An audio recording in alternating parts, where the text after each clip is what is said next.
Howdy y'all, Tom here. Today we're cooking up some meat. Oh, yeah, well, we'll show you how to do it right. You don't go to the store and buy that expensive cut of meat. Now nowadays, stuff costs too much. So you go to the store and you buy the cheapest cut of meat they got. I think I got like a round roast or something in there. Cost me under 10 bucks. Oh, look at this big old chunk of meat right here. Look at that, huh? That's a pretty little piece of meat. Look at that sucker. Yeah, you go out, you spend yourself 30 bucks on a chunk of meat like that, cook it up, tastes great. I'm gonna spend 10 bucks to cook it up, and it's gonna taste great.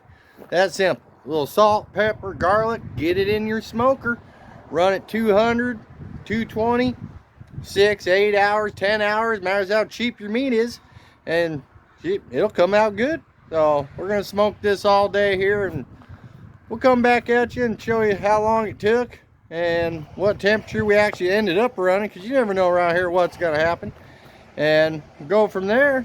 We got gutters going up today. Actually, they were already up, but the gutter guys suck, so we had to pull them down. We're redoing them. So look at that, huh? Yeah, we gotta walk over here. That guy's making all kinds of noise, but he's getting it done. So that's the point right there. All right, talk to y'all in a bit. Have a good one. All right, we're back. We done been cooking this meat for 8 hours now. I don't know, it's running somewhere around 250.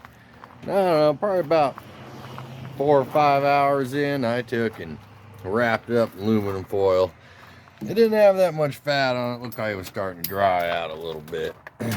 But here we got her wrapped up, ready to come off. Oh man, it don't get much better than that. Guarantee that sucker's gonna fall right apart. Good as it gets. So that's what you do. Get out there and buy yourself a cheap piece of meat. Leave that expensive piece of meat for those rich people. Look at that. Got my gutters all done. Oh, looking good. Way better than the gutter guys. Maybe the snow won't rip them off this year. So, all right, well, we're gonna get to eating. Y'all have a good night now.